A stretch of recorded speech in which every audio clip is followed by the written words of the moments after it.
Charles Gave, bonjour. Merci d'avoir accepté l'invitation de Libremédia. C'est un honneur de vous avoir aujourd'hui. Mais merci beaucoup. Donc, vous publiez aux éditions Pierre de Taillac La vérité, vous rendre à libre, un essai dans lequel vous revenez sur plusieurs textes, plusieurs réflexions que vous avez menées ces dernières années à l'Institut. Si je peux vous arrêter une seconde, c'est la vérité. La vérité vous rendra libre. Et donc, c'est une citation de Saint Jean dans les évangiles, c'est-à-dire que la vérité et la liberté sont intimement liées. Donc, je voulais juste préciser pour les gens qui, évidemment, vous passez bien de présentation, mais je rappelle que vous êtes essayiste, entrepreneur, président de l'Institut des libertés depuis de nombreuses années. Donc, vous développé toute une thèse sur les hommes de Davos. J'aimerais d'abord vous poser la question, qui sont ces hommes de Davos? Alors, c'est une classe qui est née un petit peu de la mondialisation. Ça a commencé, mettons, après la chute du mur de Berlin. Et il y a une espèce de classe qui a été dans toutes nos grandes universités, dans tous les pays d'ailleurs, et qui représente un monde hors sol. C'est-à-dire qu'ils ont une caractéristique commune, c'est qu'ils ne sont pas ancrés dans un pays, dans une nation. Ils prennent leurs vacances ensemble, ils lisent les mêmes journaux, le FT ou le The Economist. Ils se marient entre eux, ils ont été dans les mêmes universités, ils se connaissent et ils trouvent que dans le fond, le monde serait beaucoup mieux si c'était eux qui géraient le monde. Et que quelque part, le peuple, la démocratie, le vote par les gens qui ne savent rien, qui n'ont pas fait de bonnes études avec eux à l'université, ça les embête. Donc, ils ont une caractéristique commune, ils sont persuadés de leur supériorité et finalement persuadés aussi que le peuple est très bête. Donc, c'est une élite déracinée et que vous considérez que cette élite, en quelque sorte, pilotait aussi non seulement la gestion de la pandémie, mais finalement les États-Unis depuis la fin de la guerre froide. Voilà, c'est pas... Comment dire, ils dominent, c'est une espèce de classe, comme je l'ai dit, ils se retrouvent entre eux, et pour que leur classe avance, il faut qu'on ait littéralement des problèmes mondiaux qui ne peuvent être traités qu'à l'échelle du monde. Et donc, la pandémie, c'était très bien parce qu'il fallait faire la même chose partout. On a vu que c'était pas vrai. Le réchauffement atmosphérique, c'est très bien aussi. La guerre contre la Russie, qu'on présente comme l'URSS, c'est très bien aussi. Donc, ils aiment beaucoup créer dans la presse, qui est contrôlée par un certain nombre d'entre eux, qui ont énormément d'argent, ils aiment beaucoup parler de problèmes qui ne peuvent pas être résolus à l'échelle de la nation, mais qui ont besoin d'une échelle plus large. Parce qu'ils ont les compétences pour traiter au niveau du monde. Et si ces problèmes n'existent pas vraiment, eh ben, on fera croire à la population qu'ils existent de façon à ce qu'on leur délègue les pouvoirs qui leur permettent de nous mettre en esclavage et de nous empêcher de parler. Mais un peu partout, je crois qu'on est en train d'assister au réveil des peuples et que finalement, ça ne va pas marcher leur truc. C'était une fois de plus la tour de Babel qu'ils essayaient de construire. Et la tour de Babel, ça n'a pas marché dans la Bible, ça va pas marcher cette fois-là non plus. Hein. Et donc, le grand paradoxe que vous observez, c'est celui d'une élite qui est censée représenter le capitalisme, du moins aux yeux d'une certaine gauche. Davos, pour la gauche traditionnelle, c'est un sommet qui réunit finalement les acteurs du capitalisme sauvage. Récemment, vous avez bien vu Javier Milei, le nouveau président argentin très coloré, accuser finalement une grande partie de l'establishment occidental d'être sombré dans le socialisme. Donc pour vous, qui êtes un penseur libéral, les acteurs du système international, du moins en Occident, ne sont plus de vrais libéraux et ils ne font plus la promotion d'un capitalisme qui permettrait le maintien de certaines libertés, là. Et voilà, si vous voulez, il y a le libéralisme, qu'est-ce que c'est si on remonte à ses origines intellectuelles, c'est-à-dire à peu près à Locke, à la fin du XVIIe siècle anglais, le XVIIe siècle, c'est le droit de propriété, c'est l'égalité de tous devant la loi, c'est le contrôle de l'État par le vote des impôts, et c'est la tolérance des idées dans le pays autour desquelles le pays s'est organisé.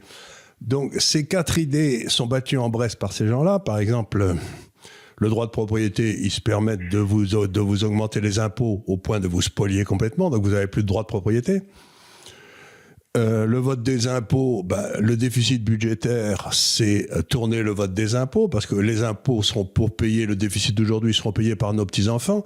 Donc les dépenses d'aujourd'hui seront financées par des gens qui ne les ont pas votées, donc ils tournent ça. Dans une démocratie libérale, le déficit budgétaire devrait être anticonstitutionnel. Vous voyez ce que je veux dire ? Ça me paraît... L'égalité de tous devant la loi, eux, ils ne sont pas vraiment égaux devant la loi puisqu'ils sont copains avec les tribunaux.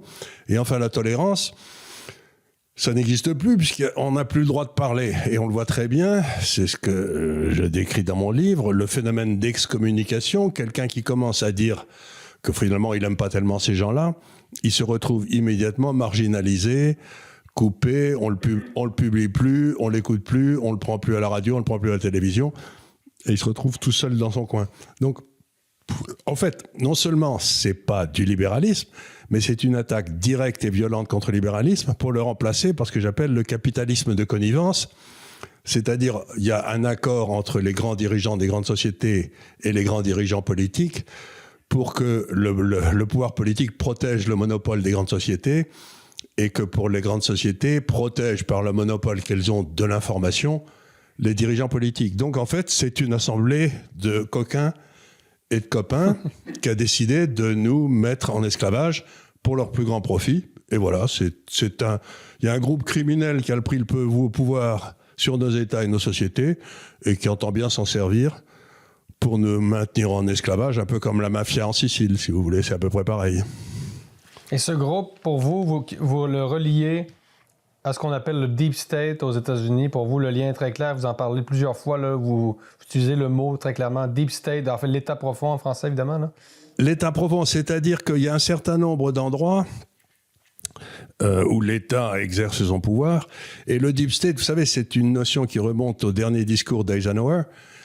Je crois que c'était en 58, oui, c'est quelque chose comme ça, ou peut-être en 60, qui disait que les États-Unis devaient se méfier parce qu'il y avait un groupe qu'il appelait le complexe militaro-industriel qui devenait de plus en plus important à l'intérieur de l'administration américaine et qui pesait sur les décisions. Et on voit très bien aujourd'hui que ce groupe s'est renforcé avec le groupe lié à la santé, mettons, et à l'information. Et on voit ces groupes-là qui décident dans le fond de la politique suivie et des personnels qui seront autorisés à faire de la politique. On le voit par exemple très bien aux États-Unis, où ce brave Trump, on peut dire tout ce qu'on veut de lui, mais il ne fait pas partie de ce groupe-là. Et donc, il a à faire face à un déchaînement d'attaques qui est presque risible, quoi. Mais on se dit, mais qu'est-ce qu'ils ont contre ce pauvre gars-là ? Il mange pas un petit enfant au petit déjeuner tous les matins, Trump. Ça m'a l'air d'être un mec, il est un peu flamboyant, mais enfin, pas plus méchant qu'un autre, quoi. Donc, c'est extraordinaire de voir le déchaînement de haine que suscite un type comme Trump, qui n'a comme seul objectif, dans le fond, que de renvoyer le pouvoir de décision de ces classes dirigeantes, le peuple vers le bas, quoi. Je trouve ça tout à fait surprenant et très indicatif de qui ils sont réellement. Et oui, vous avez dit quelque chose de très inquiétant. Oui, à Radio X, une radio de Québec, la semaine dernière, sur les ondes de Radio X, vous avez mentionné que vous craigniez finalement l'assassinat de Donald Trump aux États-Unis advenant sa réélection. C'était une question, vous savez, vous connaissez Tucker Carlson ? Et Tucker Carlson a posé la question à Trump il y a à peu près un mois, dans lequel il a dit ils ont essayé de vous impeach, ils y sont pas arrivés 2 fois. Ensuite, ils ont essayé de vous traîner devant tous les tribunaux, vous avez été indicted au moins 4 ou 5 fois, ils y sont pas arrivés, ça marche pas, etc. Et Tucker Carlson, il dit la seule chose qui leur reste, c'est de vous flinguer. Et Trump n'a rien dit, il a souri, il a dit « Je ne crois pas que le peuple américain le prendrait bien ». Mais quand on voit qu'ils ont probablement liquidé toute une série de gens dans l'histoire et qu'ils sont particulièrement habiles à liquider des gens, oui, c'est un des risques, Moi, je suis surpris de voir à quel point, quand vous regardez la télévision, de façon neutre, les endroits où Trump va faire des discours sont absolument bourrés. Ça donne l'impression d'avoir des milliers et des milliers de personnes qui viennent l'écouter. Et puis quand vous lisez la presse, vous avez l'impression que c'est un fou profond et qu'il va être un dictateur. Mais j'ai toujours remarqué que dans ma vie, ceux qui m'accusaient d'être un corrompu, violent, méchant, extrême droite ou j'en sais rien, étaient tous déjà ça, quoi. C'est-à-dire, on accuse les autres de ce qu'on est. Et donc, vous pensez, parce que vous faites le lien aussi avec l'assassinat de John F. Kennedy, évidemment. Donc, c'est pas moi qui le fais. C'est pas moi qui le fais. Si vous écoutez donc Robert Kennedy Jr., celui qui aussi est en train de faire campagne, il dit tranquillement à qui veut l'entendre que son père et son oncle ont été assassinés par la CIA. Mais il le dit, je l'ai entendu 10 fois le dire. Donc je me dis, c'est quand même extraordinaire qu'un homme puisse dire ça et qu'on n'ait toujours pas les rapports de la commission Warren qui devait être libérée il y a déjà 20 ans puisqu'on a atteint le temps limite dans la... Donc pourquoi n'a-t-on toujours pas les rapports sur l'assassinat de Kennedy et l'assassinat de Robert Kennedy ? C'est tout à fait extraordinaire. Alors on me dit que Robert Kennedy, on sait très bien que c'était le gars, mais il dit, c'est Robert Kennedy, que j'ai entendu son fils dire, écoutez, c'est pas exact parce qu'il a été tué d'une balle qui lui a été tirée à 7 cm. Or, on voit très bien le Palestinien qui flingue, comme on le voit, il est à 2 mètres. Donc apparemment, il a reçu une balle dans la tête à 7 cm. Donc, j'en arrive, si vous voulez, moi, je suis un bon citoyen, j'ai cru pendant très longtemps que Lee Harvey Oswald était seul, que c'était un grand complot, enfin, il était tout seul, il avait peut-être un peu l'aide de je sais pas qui en Russie, puisqu'il arrivait de Russie, mais ce qui est extraordinaire, c'est au fur et à mesure qu'on me dit, moi je suis pas complotiste du tout, mais au fur et à mesure que ce qu'on me disait être faux et que les complotistes disaient être vrai se réalise, je me dis zut alors, encore un truc qui était vrai, j'ai cru pendant des années que c'était faux. Donc je finis par avoir des doutes sur les informations officielles. Et le Capitole, pour vous, qu'est-ce que ça représente, là, cette fameuse insurrection? Il y a beaucoup d'informations contradictoires. D'ailleurs, on ne sait plus quoi penser, là, enfin, parfois. C'est-à-dire que d'un côté, vous avez des gens qui vont vous dire que, bon, c'est vraiment le fruit de Trump. Et d'autre côté, on voit des vidéos où des agents de police vont ouvrir des portes, par exemple, dans le Capitole. Qu'est-ce que vous pensez de ces événements-là qui seraient, finalement, un sommet en termes de déclin de la démocratie, selon une certaine gauche? À dire vrai, j'en sais rien. Mais par exemple, je me suis laissé dire, j'ai lu, ou on m'a dit, ou j'ai écouté, que sur les personnes qui étaient sur le pavé en train de faire, il y avait des dizaines d'agents du FBI qui étaient là et qui faisaient partie de l'émeute. Donc ce que j'aimerais savoir, c'est s'ils étaient là, ces agents du FBI, ils étaient là en service commandé, il y a quelqu'un qui leur a donné des ordres, il y a des papiers qui sont sortis. Et ce que j'aimerais savoir, c'est est-ce qu'il y a eu une commission d'enquête qui a été lancée pour avoir les papiers du FBI, pour savoir qui ils avaient dans cette manifestation. Je vous donne un autre exemple qui me laisse pantois parce que je ne réussis pas à avoir les informations. Avant même qu'il soit élu, le FBI a commencé à enquêter sur celui qui allait devenir le président Trump. C'était la première fois dans l'histoire des États-Unis qu'un candidat était espionné par le principal service de police américain, mais aussi avec la CIA d'ailleurs. Et ça a continué après qu'il ait été élu. Bien. Je ne peux pas croire une seconde que les gens du FBI ont lancé une enquête sur le candidat et ensuite l'élu, sans que quelqu'un leur ait donné l'ordre de lancer une enquête. Et ça ne pouvait être que le président des États-Unis sortant pour que le FBI obéisse. Et je ne sais toujours pas à ce jour qui a donné l'ordre au FBI de lancer l'enquête. Ça n'est sorti nulle part. Mais c'est une question importante parce qu'il y a certainement quelqu'un qui a donné l'ordre. Et je ne réussis pas à savoir qui c'est. Donc, ou bien, je trouve ça très curieux, quoi. On a enquêté sur Trump et l'histoire de la Russie pendant 2 ans, on nous a cassé les pieds avec ça tous les jours. Mais jamais un journaliste n'a posé la question, mais qui a donné l'ordre de lancer l'enquête, de prendre la responsabilité de lancer une enquête sur le président élu des États-Unis? C'est quand même extraordinaire. Vous le savez, vous, qui l'a donné l'ordre? Non, non. Ben, vous trouvez pas ça curieux? Ben moi, effectivement, il y a toutes sortes d'éléments, mais comme je vous dis, moi, personnellement, je trouve qu'il y a tellement d'informations contradictoires qu'il y a comme aux États-Unis, quand on parle de post-vérité, je sais pas trop, là. C'est-à-dire que vraiment, moi, je ne sais plus quoi penser je suis exactement comme vous. Je suis exactement comme vous. Il y a beaucoup d'informations qui circulent, et quand j'ouvre les journaux et que je regarde, ou la télévision, etc., j'arrive à un résultat extraordinaire, c'est qu'il y a deux informations qui coexistent. Mettons l'information officielle et l'information qu'on peut avoir sur YouTube ou je sais pas quoi. Et ces deux informations, systèmes d'information, sont complètement contradictoires presque tout le temps. Exact. Et je me dis, mais attendez une seconde, c'est ce qu'on avait en Union soviétique. Vous aviez la Pravda et les Izvestia, et puis vous aviez les samizdat, là, les trucs que les gens se passaient des petits bouts de papier, dans lequel, eh ben, on est au même niveau. On a aujourd'hui une information d'État et une information privée. Ben, oui, mais attendez une seconde, l'information d'État, qui la paye, pourquoi, à quoi elle sert? J'ai vraiment du mal, quoi. J'ai du mal à savoir où est la vérité. Et donc, c'est très difficile.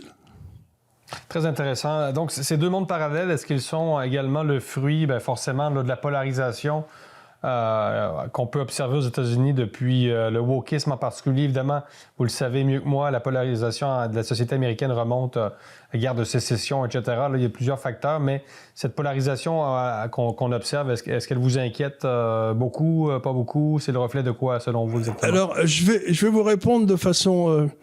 moi, sur 11 petits-enfants, ce qui est bien, je suis très content. J'ai 11 petits-enfants. Oui, félicitations. J'en ai 9 qui ont le passeport américain. Donc c'est pour vous dire que je ne suis pas un ennemi féroce des États-Unis, quoi. C'est 9 petits-enfants sur 11 qui ont le passeport américain. J'ai, 2 enfants qui vivent aux États-Unis, un qui vit au Canada et une qui vit à Paris. Donc vous voyez, j'en ai un peu partout. Et j'ai beaucoup travaillé aux États-Unis, j'ai fait des études en 68-69, donc ça remonte à très longtemps.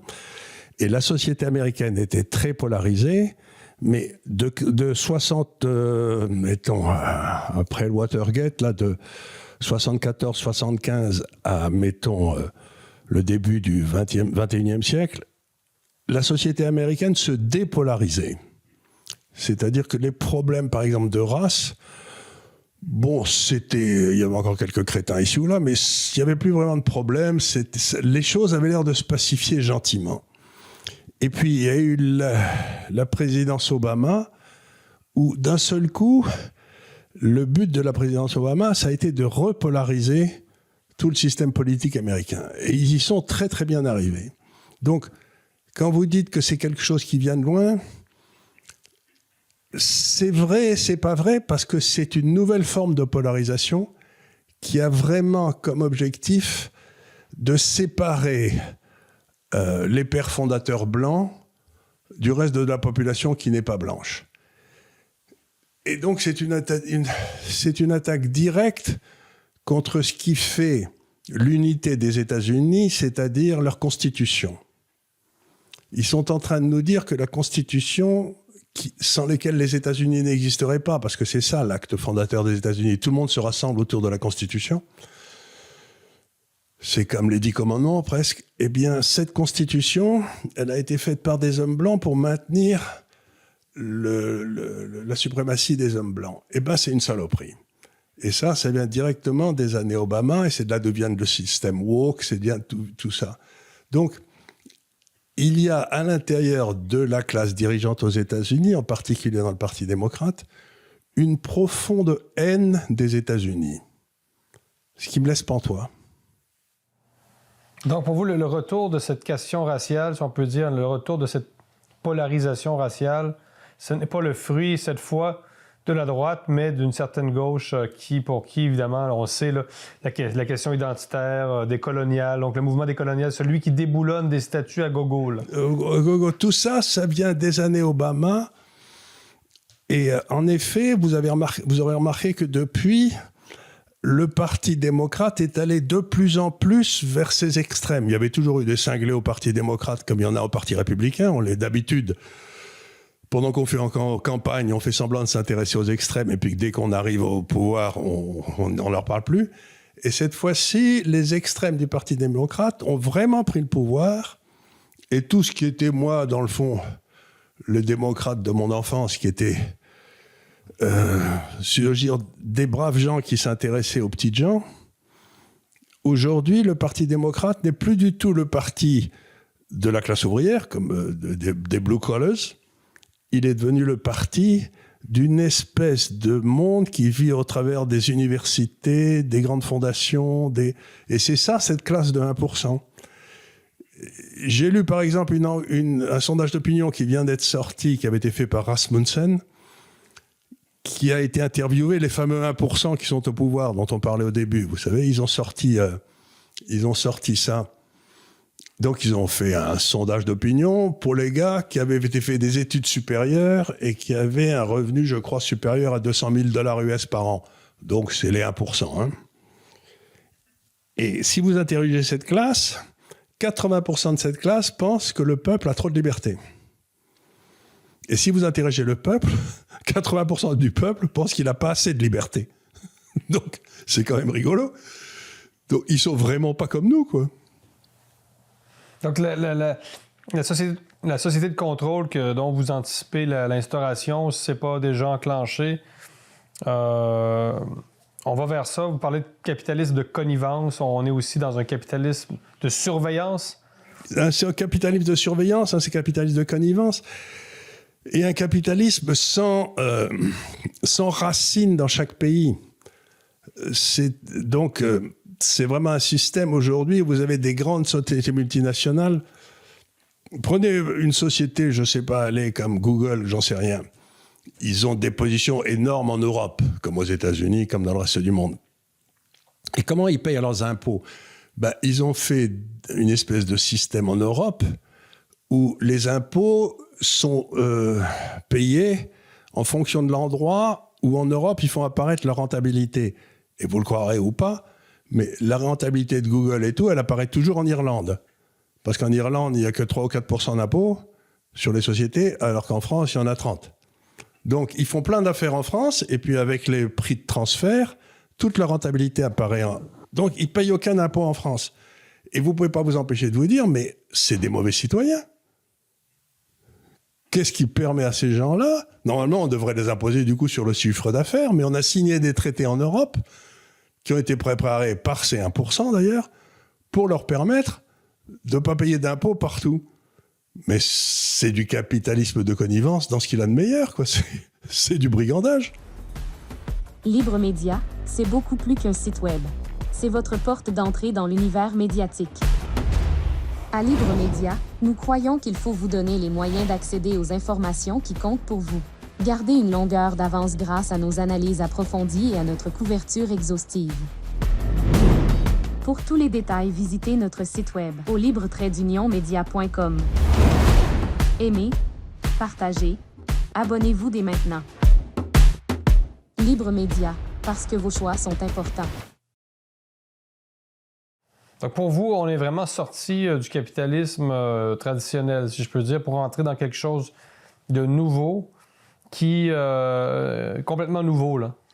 C'est pas complètement nouveau, parce que c'est ce que j'ai écrit il y a 12 ans, si vous dire si c'est vieux, quand ils ont commencé à mettre les taux d'intérêt à zéro.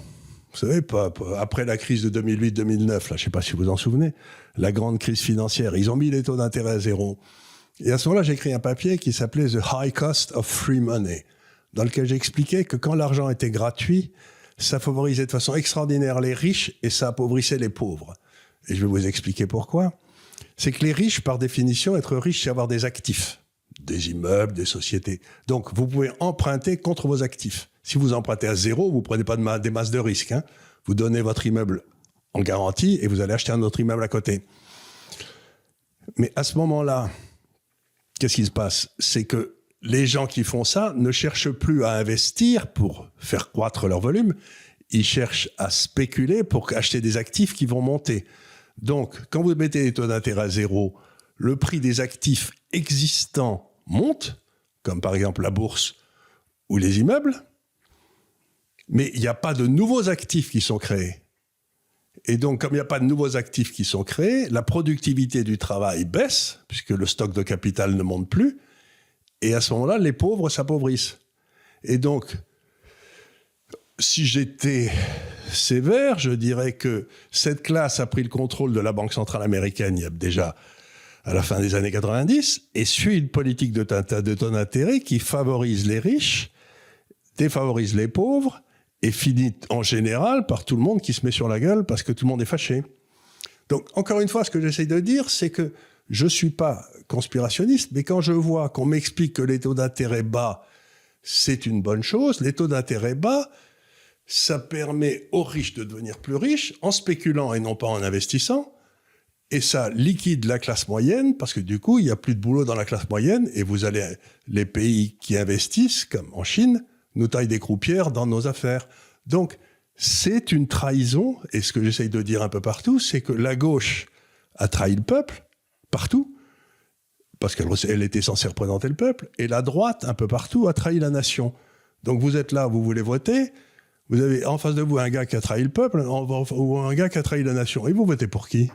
Donc, vous êtes un penseur libéral et vous prônez quoi? Une sorte de libéralisme enraciné. Qu'est-ce que vous répondez aux gens qui vous diraient que le propre du libéralisme, c'est justement de permettre l'émergence de cette classe que vous déplorez parce que le libéralisme instaurait vraiment un régime de nature contractuelle très abstrait. C'est le libre-échange, les peuples perdent de la souveraineté au profit du gouvernement, des juges, etc. Comment on peut être libéral et enraciné à la fois? Ben, c'est pas difficile. Pour que vous soyez libéral et enraciné, il faut enlever le contrôle de la monnaie à cette classe criminelle. Parce que la caractéristique de cette classe criminelle, si vous la regardez bien, elle travaille dans la monnaie ou autour de la monnaie. Donc, si vous voulez qu'elle fasse pas trop de dégâts, la monnaie doit être contrôlée. Par exemple, comme ça l'était en Allemagne, il y a une trentaine d'années ou une vingtaine d'années, par une banque centrale qui est complètement autonome du pouvoir politique. La Bundesbank était indépendante constitutionnellement du pouvoir politique et les gens qui géraient la Bundesbank étaient responsables sur leurs fonds propres des erreurs qu'ils faisaient. Donc, ça a attiré leur attention. Donc, la monnaie allemande était l'encre de stabilité qui permettait à tous les pays d'éviter que ces crapules ne prennent le pouvoir sur la monnaie et ne ruinent les petites gens. Et puis, qu'est-ce qu'on a fait pour se débarrasser de la Bundesbank ? Eh bien, on a créé l'euro. Et donc, le gouvernement allemand a accepté. Donc, la Bundesbank a disparu, a été remplacée par la BCE, qui a fait toutes les imbécilités monétaires. Donc, encore une fois, dans un système économique, vous avez la monnaie en haut et vous avez l'économie réelle en dessous. La monnaie, c'est un peu le operating system du système en dessous. Si vous prenez le contrôle de la monnaie, ça vous permet, en ayant de la monnaie à bon compte, quand vous la prenez tout à fait au début, d'acheter des tas de choses dans le vrai système et de spolier les gens. Donc ça permet un enrichissement de ceux qui sont proches du pouvoir et ça permet d'appauvrir tout le reste. Et d'ailleurs, tous ces gars-là, il y a encore une dame qui a dit récemment qu'il y avait beaucoup de qui fait partie de ce groupe, qu'il y avait beaucoup trop de monde sur Terre et qu'il fallait ramener la population mondiale à 500 millions. On est 8 milliards, hein. Et comment le faire pour nous ramener de 8 milliards à 500 millions? Elle veut organiser des camps de la mort? Est-ce que ça vous inquiète le déclin de la natalité en France, partout en Occident? Parce que il y a l'immigration, mais au Québec, vous savez, ce qu'on appelle la pénurie de main-d'œuvre. Il y a un déclin démographique peut-être encore plus fort qu'en France. Et le débat, c'est à savoir, est-ce qu'on peut se permettre d'accueillir beaucoup moins d'immigrants si on fait beaucoup moins d'enfants? Est-ce que la question se pose en France et qu'est-ce que vous proposez à ce niveau-là? Mais là, c'est un vrai problème parce que on a des difficultés très grandes. Aujourd'hui, on sait par exemple qu'à l'horizon de 30 ans, l'Europe, qui était l'endroit où il y avait ce qu'on appelait en termes ratio les caucasiens, c'est-à-dire je suis un caucasien, vous êtes probablement un caucasien aussi d'ailleurs. Donc les caucasiens seront minoritaires. Dans 30 ans en Europe, c'est déjà acquis. Donc, l'Europe, c'est de là d'où est venue toutes les inventions. C'était, si on le veut, une civilisation chrétienne, ô combien, et qui était avec une souche de population, nous, les Caucasiens. Dans les 30 ans qui viennent, il va probablement y avoir une majorité de non-caucasiens. Afrique du Nord, Afrique centrale, Asie, etc. Je ne sais pas si c'est bien ou si c'est mal, mais en tout cas, je sais que ça ne sera pas pareil. Qu'est-ce qui va changer avec un certain renouvellement démographique, pour le dire Un changement. Mais par exemple, la plupart, en dehors de la civilisation chrétienne, la plupart des autres civilisations ont toujours permis la polygamie. On était à peu près les seuls à l'interdire. Donc ça va en tout cas certainement changer profondément le sort des femmes. Ça ne peut pas être autrement. Si vous êtes dans une situation où la polygamie est permise, pas tout à fait pareil. Donc il va y avoir des changements comme ça, mais je ne peux pas les deviner déjà, mais je sais qu'il va y avoir des changements très profonds. Et est-ce que c'est bien, est-ce que c'est mal, c'est pas à moi de juger, de toute façon je ne serai plus là. Mais ce que je veux dire, c'est que, voilà, c'est ce que disait Huntington quand il a écrit The Clash of Civilization, qui était un livre remarquable. Eh bien, il disait, quand on analysait, il y avait 7 ou 8 grandes civilisations dans le monde au moment où il a écrit son livre, il disait, il y a une caractéristique extraordinaire dans la civilisation européenne, c'est dans son essence, c'est son individualisme. La civilisation chrétienne a comme but de sauver chaque individu, que chaque individu trouve son salut. Toutes les autres civilisations sont des civilisations qui cherchent à protéger la tribu. L'individu n'existe pas. On est la seule société qui ait mis en avant l'individu. Donc, notre société est profondément individualiste. Si on passe à une société où il faut sauver la tribu, à ce moment-là, ces sociétés ne peuvent pas être multiculturelles. On va avoir des guerres civiles partout. Parce qu'il ne peut y avoir qu'une tribu dominante. Si la civilisation chrétienne est la... Oui ? Vous craignez quand même pour les questions de sécurité en France. C'est pas un peu le paradoxe d'une certaine droite aussi en France qui, d'un côté, déplore l'instauration d'un régime autoritaire durant la crise sanitaire, mais de l'autre côté, qui réclame toujours des protections face à l'immigration. Il y a comme un paradoxe sécuritaire, là. C'est-à-dire que d'un côté, on se sert un peu du terrorisme pour justifier la normalisation de l'état d'exception, mais de l'autre côté, l'état d'exception ne fait pas notre affaire quand il s'agit des mesures sanitaires. Mais je ne sais pas si c'est d'une façon de voir les choses, mais peut-être la causalité est l'inverse. Vous savez, j'ai une chaîne YouTube, vous la regardez peut-être de temps en temps, j'en sais rien. Je sais que je regardais un petit peu au Québec en français. Et je suis arrêté dans la rue sans arrêt par des gens qui me remercient, parce que j'essaie d'expliquer comment ça se passe. Je suis arrêté dans la rue par des gamins d'ailleurs, des gens qui sont assez jeunes en général. Eh bien, une fois sur deux, c'est des gens issus de l'immigration. Donc je crois que vous avez toute une série de gens qui arrivent en France parce qu'ils trouvent qu'en France, c'est mieux que chez eux.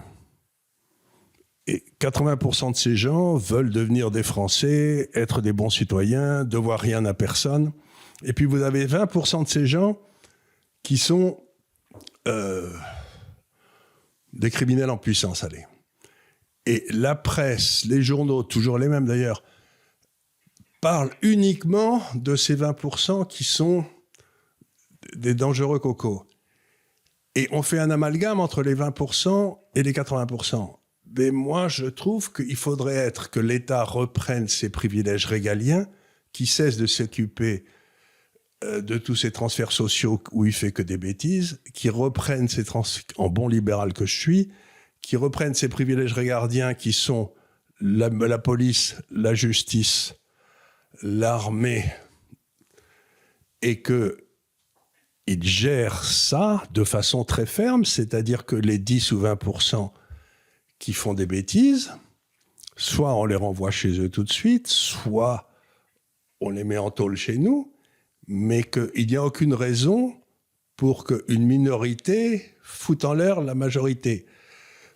tous les phénomènes sociaux sont distribués en fonction de quelque chose qui s'appelle la loi de Pareto. C'est-à-dire que 80% des crimes partout sont commis par 20% des personnes. 80% de l'alcool au Canada est bu par 20% d'alcooliques. 80% des accidents de la rue sont faits par 20% des conducteurs.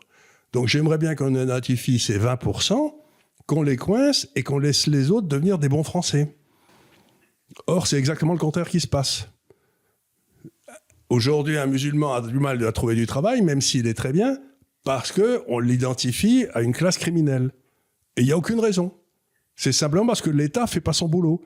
Un libéral, c'est pas quelqu'un qui veut que l'État ne fasse rien. Un libéral, c'est qui veut que l'État s'occupe de l'ordre et soit sans pitié. Tous ceux qui troublent l'ordre public, il faut être extraordinairement sévère avec eux. Aujourd'hui, on a un État qui fait des tas de choses qu'il ne devrait pas faire et qui ne fait pas ce qu'il devrait faire. Eh ben, c'est pour ça que ça ne marche pas. Donc, c'est pas le problème, c'est pas les immigrés. Le problème, c'est l'État français qui ne fait pas son boulot. Donc, ça pourrait-il quand même qu'en France, il y a quand même un poids de l'histoire qu'on n'a pas nécessairement au Canada qui vient conditionner quand même, disons, l'intégration des immigrés. Parfois, on a l'impression du Québec que la guerre d'Algérie, finalement, n'est jamais terminée. Hein? C'est-à-dire que vous avez... C'est bien de la faute des Algériens. Nous, on n'en demande rien à personne. Et s'ils trouvent qu'ils ne sont pas contents parce qu'on a été... Moi, vous savez, j'ai vécu en Algérie 4 ans. Donc, je connais un peu le sujet. Quand on est arrivé, il n'y avait pas une route, il n'y avait rien. Il y avait 1,5 million. Et quand on est parti, ils étaient 25 millions. Et on avait fait, attendez, je ne sais plus combien, 3 universités, 80 hôpitaux, etc. Et ce qui s'est passé, c'est qu'ils ont décidé que toutes les populations juives, espagnoles, françaises, etc., devaient être expulsées immédiatement. Mmh. Et donc, on s'est retrouvés, ils sont donc retrouvés entre eux. Et depuis, ils continuent à être dans une misère noire et corrompus de façon extraordinaire. Donc, ils viennent chez nous pour nous expliquer que c'est notre faute. Mais nous, on les a abandonnés il y a 70 ans. C'est comme si vous aviez un papa de 90 ans qui voyait son fils arriver à 70 ans en l'engueulant parce qu'il a mis une claque quand il avait 5 ans. Vous dites, arrêtez vos conneries, vous avez rien à voir ici. S'ils n'aiment pas la France, mais qu'ils y viennent pas, qu'ils s'en aillent. Ça fait exactement partie des 20% qu'il faut virer. S'ils sont pas contents d'être là, pourquoi sont-ils là? On les force pas. Ils peuvent retourner chez eux. En effet. Je reviens aux hommes de Davos, Monsieur Gave. Quelque chose de très intéressant que vous écrivez, c'est que les hommes de Davos perdent du terrain hors des territoires contrôlés par l'OTAN. Est-ce qu'il faut se réjouir de ce monde multipolaire qui vient, dont on entend de plus en plus parler, ou au contraire, ce monde multipolaire va venir compromettre ce qu'on pourrait appeler là, la progression du libéralisme, du moins économique dans le monde, etc., etc.? Non, parce que partout où il se répand, le monde multipolaire, si vous voulez, c'est l'adoption du droit de propriété, et ça se passe toujours à l'intérieur d'une nation.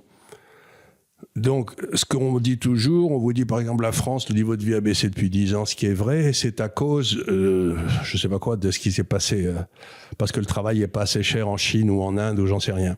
Tout ça, c'est des grosses bêtises, parce que la Suède, qui est une puissance industrielle, a vu une très forte progression de sa puissance industrielle depuis 20 ans. Je ne parle pas de la Suisse, dont l'appareil industriel est plus important que celui de la France aujourd'hui en termes absolus. C'est pour vous dire à quel point ils se sont développés. Donc, on met sur le compte du commerce international, du libre-échange, les échecs qui sont dus simplement à notre imbécilité propre et à les imbécilités de nos gouvernements. Donc ça, c'est la première réponse. Mais par contre, quand vous allez, comme on le fait souvent, comme je le fais souvent, vous allez en Inde, vous allez en Chine, vous allez tout ça, il y a encore 30 ou 40 ans, ils avaient une espèce de respect pour nous, parce qu'on était ceux qui avaient à peu près tout inventé. Donc, quand ils avaient un problème, ils se tournaient vers nous en disant « Est-ce que vous pouvez nous aider à le résoudre parce que vous avez été les plus malins ». Aujourd'hui, la quasi-totalité des pays dans lesquels je vais, dans le Golfe arabe, partout, pensent qu'on est devenus fous. Les États-Unis et l'Europe sont devenus fous. Et j'ai parlé à un des grands patrons d'une énorme société financière à Abu Dhabi, qui est un vieux copain que je connais depuis 40 ans. Et il m'a dit, vous êtes devenus sans Dieu. C'est-à-dire qu'on ne peut plus vous croire. Vous n'avez plus de parole. Vous êtes devenus fous. Vous vous prenez pour des dieux. Et donc, ce qu'il faut bien se rendre compte, c'est que tout ce qu'on leur a appris sur la façon dont une société doit être gérée, comment répartir les fruits du travail, etc., ce qu'ils ont très bien appris. Maintenant, ils sont absolument persuadés qu'ils n'ont plus besoin de nous. C'est-à-dire que pour la première fois depuis à peu près 500 ans, les hommes blancs ont perdu leur magistère moral et intellectuel. Ils nous prennent pour des enfants gâtés de gens qui autrefois avaient du talent. Mais il ne faut surtout pas venir nous voir. Donc c'est un bouleversement total. Ce qu'ils nous disent, c'est qu'ils n'ont plus besoin de nous et qu'ils vont créer leur propre système monétaire et que dans le fond, ils n'ont pas besoin de nous. En quelque sorte, ils nous sortent de l'histoire. Dans les 20 dernières années, il y a 3 milliards de gens qui, en utilisant les recettes libérales, y compris en Chine d'ailleurs, parce que c'est un système très compétitif, l'économie chinoise, vous avez sorti 3 milliards de gens de la pauvreté la plus abjecte vers presque la classe moyenne. Donc, en 3 milliards, en 20 ans, vous avez 3 milliards de gens qui sont montés, et de l'autre côté, vous avez 600 millions de crétins qui baissent. Qu'est-ce que vous voulez que j'y fasse, moi? C'est l'histoire. Et faut-il se réjouir quand même d'un point de vue libéral de la montée de la Chine et d'autres empires orientaux, là, l'Iran, évidemment, la Turquie. Bon, l'Iran n'est pas en train de monter, là, mais par exemple, l'Inde que vous évoquez dans votre livre, là, vous parlez du boom. Parce que d'un côté, on a des gens extrêmement déçus des dirigeants occidentaux qui sont pour plus de liberté, mais d'autre côté, ils vont se montrer plutôt favorables justement à des régimes dépeints comme très autoritaires, là, comme celui de la Chine, le crédit social. Donc, qu'est-ce qu'on fait avec ça? Ben, je sais pas, mais si vous savez, la première fois que je suis allé à Guangdong, à Canton, c'était il y a à la fin des années 80. Hein. J'y passais la nuit, et il y avait un hôtel qui était daté de la période coloniale, où il y avait 4 étages. Enfin, il y avait une dizaine de chambres. Bon, j'ai couché là. Et j'ai ouvert mes volets pendant la nuit, là. Et la nuit chinoise est bruyante. Hein. Ils font un chahut, ces gars-là, c'est pas croyable. Et donc, il y avait un bruit pas possible, mais il n'y avait pas une lumière d'électricité. Il n'y avait pas d'électricité à Canton en 1980. Bon. Maintenant, vous y allez, c'est Las Vegas. Hein. Des routes, des trucs, etc. Partout en Chine. Vous n'imaginez pas le niveau de développement qu'ils ont en ce moment pour les infrastructures. Qu'est-ce que j'essaye de vous dire ? C'est-à-dire qu'il y a à peu près... Les Chinois ont bougé aussi 500 millions de personnes de la campagne à la ville dans les 40 dernières années. Et ça s'est passé plutôt en bon ordre. Donc si vous demandez à un Chinois si sa situation s'est améliorée depuis 30 ou 40 ans, mais il vous dit, bien évidemment, son niveau de vie est monté dans des proportions inimaginables, année après année, année après année. Posez la question à un Américain du côté de Cleveland ou de Chicago. Est-ce que son sort s'est amélioré depuis 30 ou 40 ans? Le sort des très riches, certainement, mais le sort de la classe moyenne ou des gens pauvres. Vous allez vous balader à San Francisco, c'est abominable. Donc nous, on a des principes superbes, mais il y a 5 fois plus de prisonniers aux États-Unis, dans les prisons américaines, qu'il n'y a de prisonniers en Chine. Et on me dit, l'un est une démocratie et l'autre est une autocratie. Ah bon? Non, mais ce que je veux dire, c'est qu'il faut faire attention. Les États-Unis, pour vous, les États-Unis ne sont plus démocratiques que la Chine. Je dis pas ça. C'est gros. Je dis pas ça. Je dis pas que c'est pas une démocratie. Je dis que la réussite de gens comme la Chine pour tirer ces pays d'une misère atroce, ou de l'Inde avec M. Modi, où vous en avez partout en Asie, en Philippines, il commençait à avoir une forte hausse, etc., a été telle, n'oubliez pas que le développement économique de l'Europe, et probablement du Canada, et des États-Unis, pendant le 19e, s'est passé avec un suffrage censitaire. Tout le monde ne votait pas. Donc, encore une fois, si vous voulez, on m'explique, ce qu'il y a d'extraordinaire, c'est la supériorité intellectuelle que s'autorisent les Blancs dès qu'on parle de ces pays-là. Nous, on sait ce que c'est que la démocratie. Oui, ça ne nous empêche pas d'aller les bombarder quand on a 5 minutes. Hein. Regardez, par exemple, tout le monde gueule contre la Russie qui a attaqué l'Ukraine, très bien, mais les États-Unis ont attaqué l'Irak, ils ont attaqué la Serbie, ils ont attaqué la terre entière, le Vietnam. sans que personne leur ait jamais donné la permission.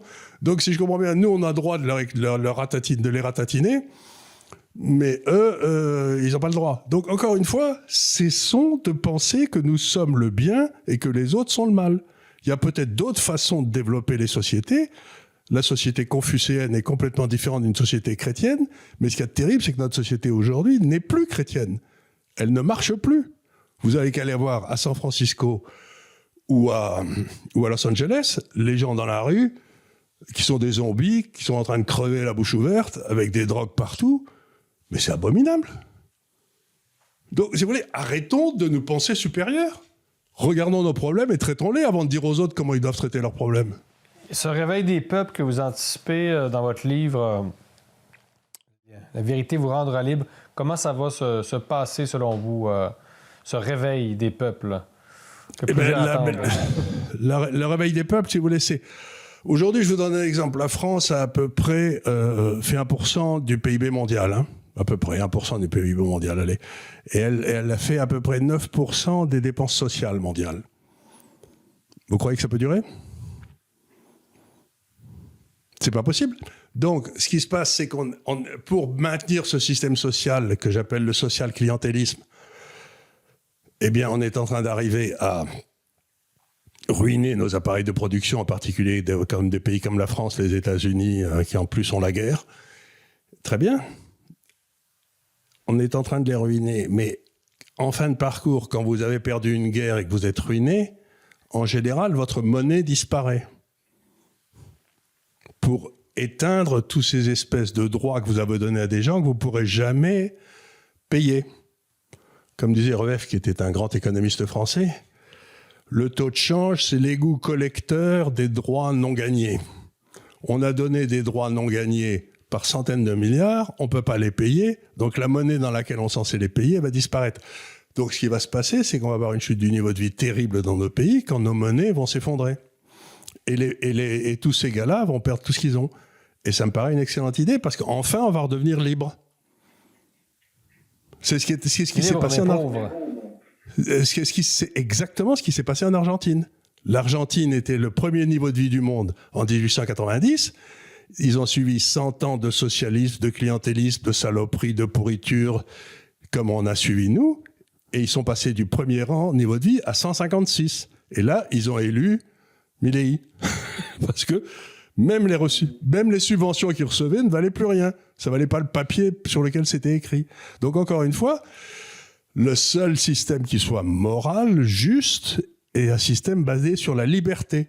Quiconque vous parle d'égalité, vous savez que ça se termine en camp de concentration et en pauvreté totale. Et que peut faire la France dans ce contexte-là, M. Gaff, pour freiner le déclin? Peut-être que le déclin est inéluctable et que c'est, comme vous dites... Il n'est pas inéluctable du tout. Non. Il n'est pas inéluctable du tout. Il suffit de retourner à nos racines libres. Si vous rendez la liberté aux gens, ils se remettront tout de suite à faire tout ce qu'il faut. C'est exactement ce qui s'est passé quand Mme Thatcher a été élue. L'Angleterre avait le Fonds monétaire national à Londres, ils étaient ruinés. Et en l'espace de 10 ans, Londres boomait comme jamais dans son histoire. Foutez la paix aux gens, laissez-les libres, et ils s'occuperont très bien d'eux-mêmes. Et débarrassez-vous des gars qui savent ce qui est bon pour vous. Tous ces gars-là pensent qu'ils savent mieux que vous ce qui est bon pour vous. Dès que vous avez un DAI, j'appelle ça un... Vous pouvez lire un très bon économiste américain qui s'appelle Tom Sowell, qui est un type remarquable, et qui a écrit là-dessus de façon absolument à hurler de rire. Et il est parfait, Tom Sowell, il dit tout. Tout est dit. Il aurait dû avoir le prix Nobel de l'économie 20 fois, mais malheureusement, comme c'est pas un type de gauche, il ne l'a pas eu. Mais en même temps, avoir le prix Nobel d'économie aujourd'hui, c'est presque un déshonneur, alors c'est plus la peine. Donc, on comprend que ce renouveau ne passera pas par l'étatisme. On sait que la France est un État obèse, omnipotent, etc., un État tentaculaire.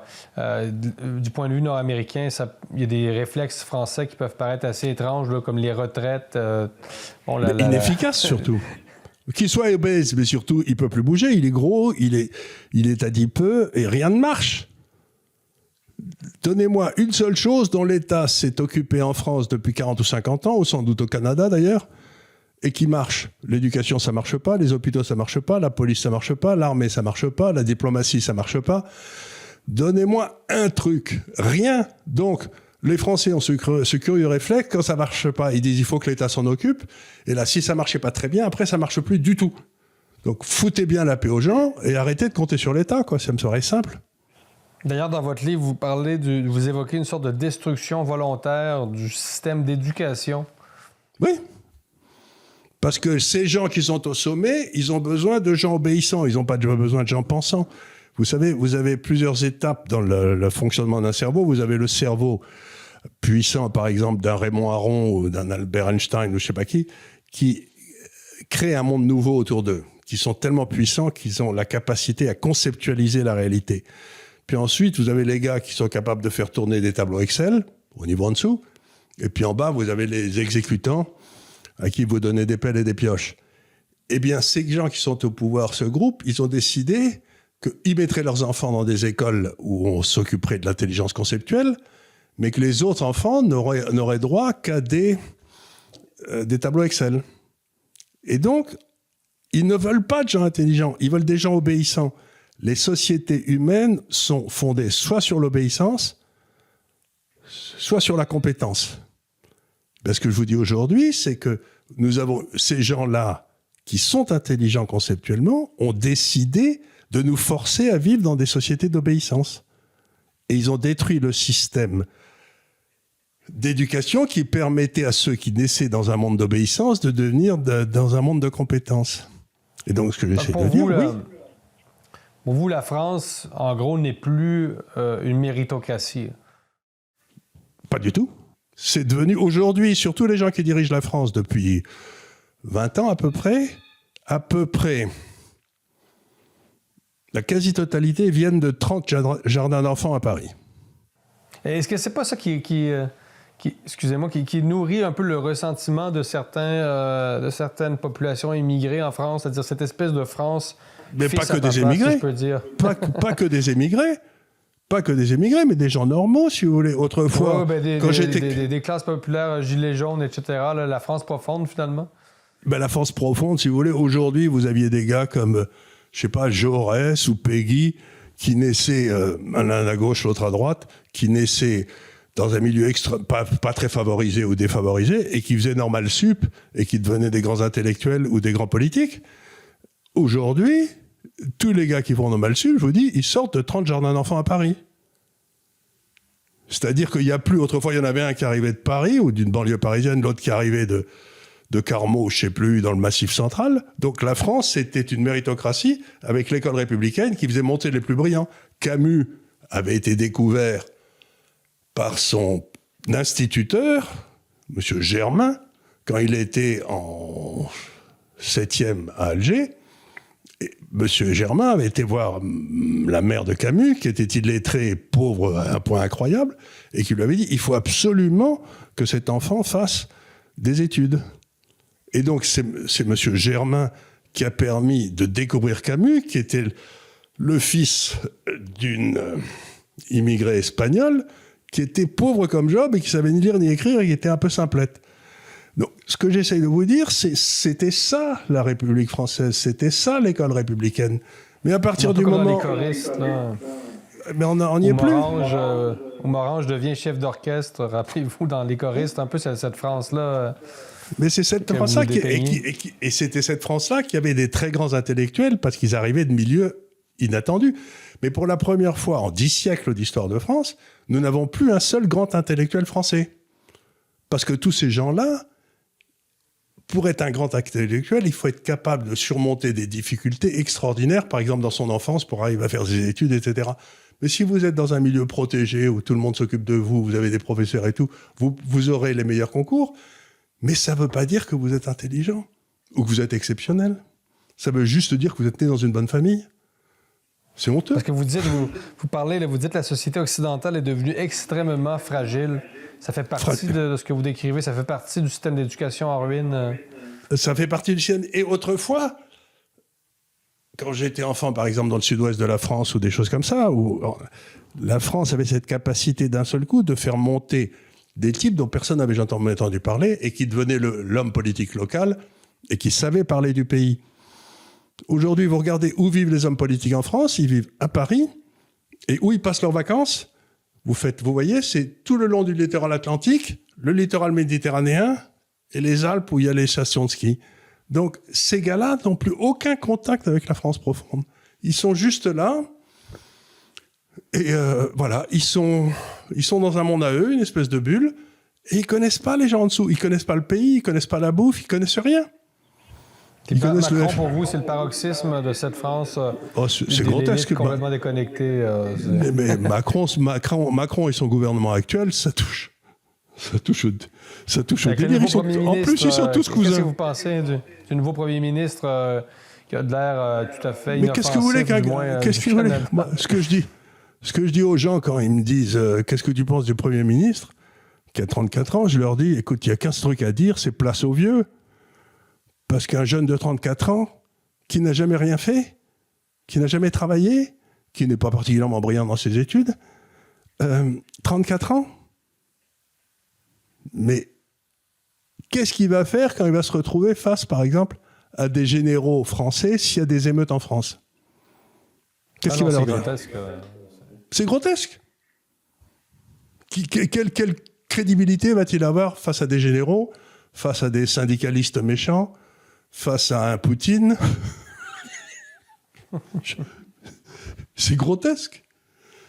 Malheur au pays dont le roi est un enfant. C'était dans une pièce de Monterland, je crois.